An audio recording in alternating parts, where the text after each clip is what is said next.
The interpreter's phone died at the worst possible moment, right before Marcus. Chen was supposed to sign the deal that would change everything. Marcus had built his empire brick by brick, turning a small tech startup into a billion-dollar corporation that spanned 3 continents. He spoke 5 languages fluently, commanded boardrooms with effortless authority, and could negotiate deals that made seasoned executives weep with envy. But tonight, in this cramped Italian restaurant in downtown Chicago, none of that mattered.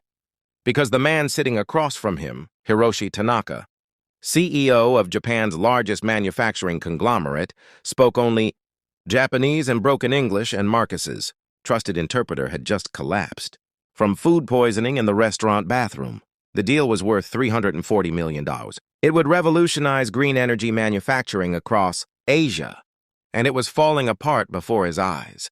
Marcus watched helplessly as Hiroshi's expression shifted from patient confusion to polite concern, then to something that looked dangerously close to offense.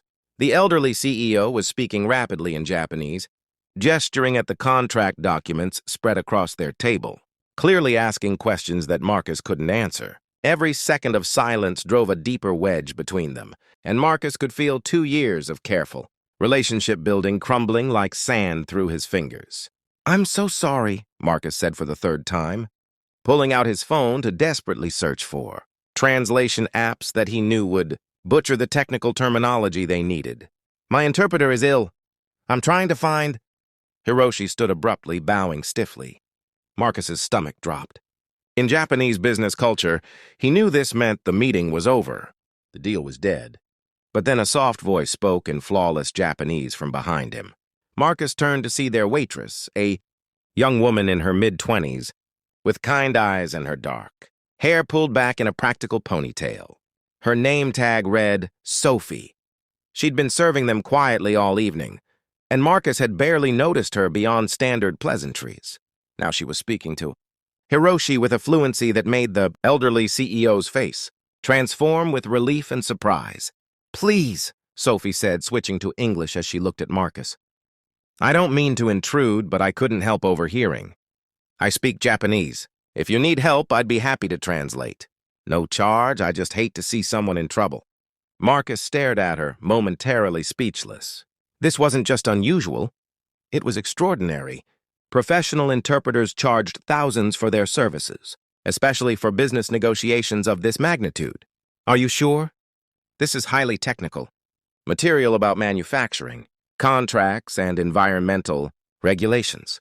Sophie smiled, and there was something both humble and confident in her expression. "I lived in Tokyo for 6 years working with environmental NGOs. I think I can manage." For the next 3 hours, Sophie became the bridge between 2 worlds. She didn't just translate words, she translated intentions, cultural nuances, the subtle meanings hidden between formal Japanese phrases. When Hiroshi expressed concern about American regulatory compliance, Sophie explained not just what he said, but the historical context that made Japanese manufacturers wary of Western partnerships. When Marcus outlined his vision for sustainable manufacturing, Sophie found the precise Japanese terminology that made Hiroshi's eyes light up with understanding. Marcus watched in amazement as the deal he'd thought was dead sprang back to life. Sophie moved between languages with the grace of a dancer, never missing a beat, never losing a nuance. She explained technical specifications about carbon-neutral manufacturing processes, translated complex financial projections, and even caught a critical error in the contract's Japanese translation that would have cost both companies millions. During a brief moment when Hiroshi excused himself to make a phone call, Marcus leaned toward Sophie. "How are you, a waitress?" he asked bluntly. "You should be running international relations for the UN." Something flickered across Sophie's face.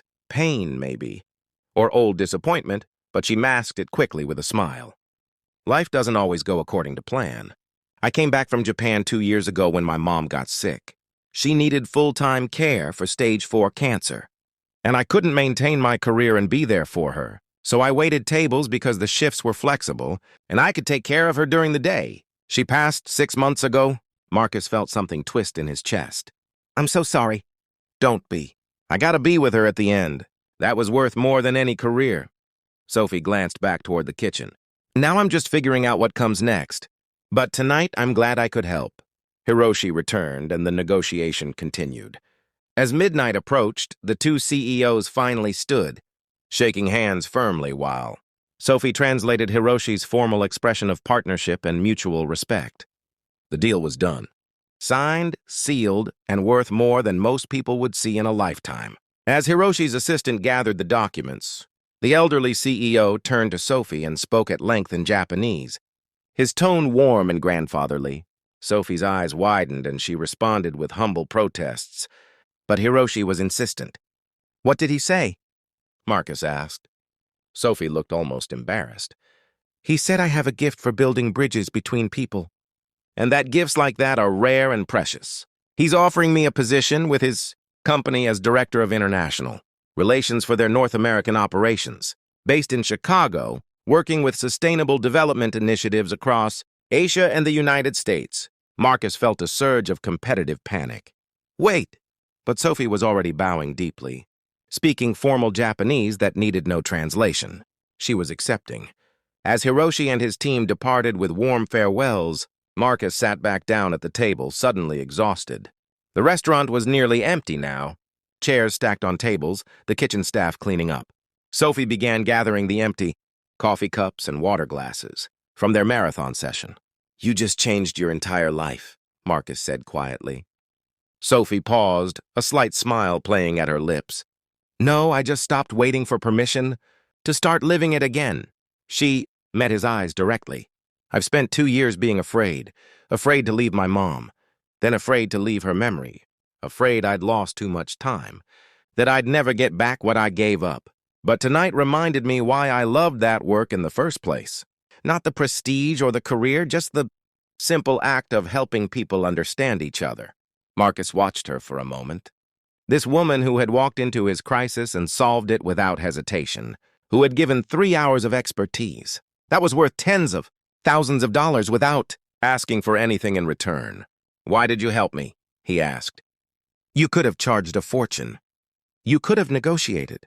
Sophie gathered the last of the cups, her expression thoughtful. "Because you needed help and I could give it." "That's enough reason, isn't it? Besides, kindness isn't transactional. The moment you start calculating what you'll get back, it stops being kindness." She headed toward the kitchen, then paused and looked back. "Although I'll admit, I wasn't expecting a job offer that will let me work with environmental sustainability initiatives across 2 continents. So maybe kindness does pay better dividends than I thought." Marcus laughed, surprised by the sound. When was the last time someone had genuinely surprised him? Made him laugh not from politeness, but from real delight? "For what it's worth," he called after her, "if Tanaka's company doesn't work out, I'd hire you in a heartbeat." Sophie grinned. "I'll keep that in mind, Mr. Chen, but something tells me this is going to work out just fine."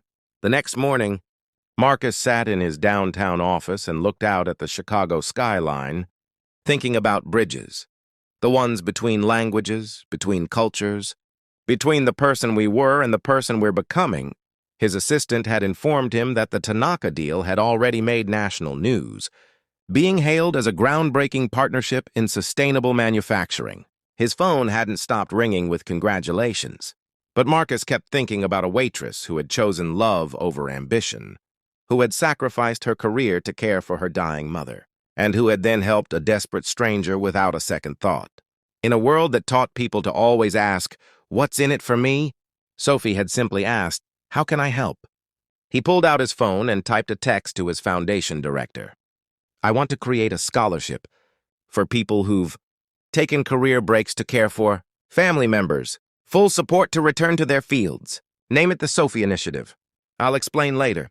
6 months later, Marcus read in the Wall Street Journal that Hiroshi Tanaka's North American Director of International Relations had successfully negotiated 3 major sustainable development deals, was being called a rising star in environmental manufacturing, and had become known for an approach that valued human connection as much as profit margins. He smiled and clipped the article, adding it to the small frame on his desk. In the photo, Sophie stood between Japanese and American executives, her kind eyes bright with purpose, building bridges one conversation at a time, reminding everyone who saw her that the greatest deals aren't just closed with contracts and signatures, but with compassion, understanding, and the simple willingness to help someone when they need it most. Sometimes the most valuable assets aren't on any balance sheet. Sometimes they're simply the goodness we choose to give freely, trusting that kindness creates its own currency, one that never depreciates and always pays forward.